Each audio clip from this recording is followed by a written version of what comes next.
Et stop, tu roules sur le boulevard BD, cet album est fait pour toi. Les carnets de Cerise, tome 6, la parenthèse d'oubli. Fini le temps où Cerise et sa mère vivaient seules. Aujourd'hui, maman a refait sa vie. Elle a un compagnon, Stéphane, qui lui-même a un fils, Valentin. La famille recomposée de 4 personnes a un projet de vie, et ce n'est pas n'importe lequel. 1 an autour du monde. Chacun a son objectif. Pour maman, c'est d'admirer une aurore boréale. Valentin sait qu'il ne pourra pas décrocher la lune, mais souhaite voir des chiens de traîneau. Stéphane voudrait grimper sur un volcan. Quant à Cerise, son rêve est de respirer les odeurs des forêts du monde. Elle ne se voit pas prendre plein d'avions ni dormir dans de grands hôtels. Ça va éliminer quelques destinations, mais il y a tant à découvrir. La première étape du voyage est le Royaume-Uni, à l'autre bout du tunnel sous la Manche. Dans la forêt de Westmanswood, on a l'impression que des fées vont sortir de partout. Plus loin, c'est le Loch Ness. Va-t-on voir le monstre ? Au fil des escales, Cerise écrit dans son carnet et fait des aquarelles afin d'immortaliser le périple. De train en bateau, en dérogeant une seule fois à la règle en prenant l'avion pour une bonne raison, la famille passe de pays en pays, remplissant les yeux et les cœurs de souvenirs plus beaux les uns que les autres.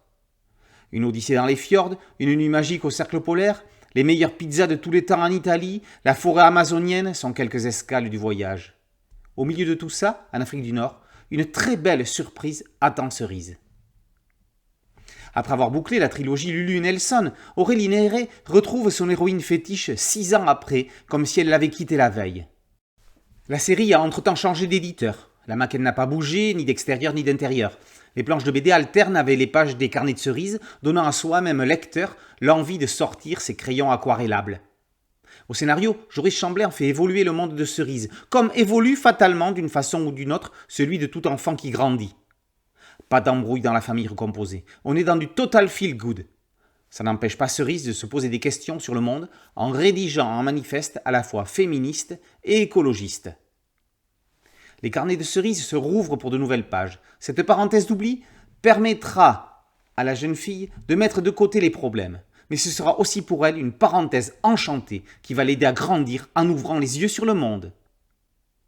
Les carnets de Cerise, tome 6, la parenthèse d'oubli, par Chamblain et Néré, est paru aux éditions Oxymore dans la collection Métamorphose. Boulevard BD, c'est un podcast audio, un site dédié et une chaîne YouTube. Merci de liker, de partager et de vous abonner. A très bientôt sur Boulevard BD. Ciao.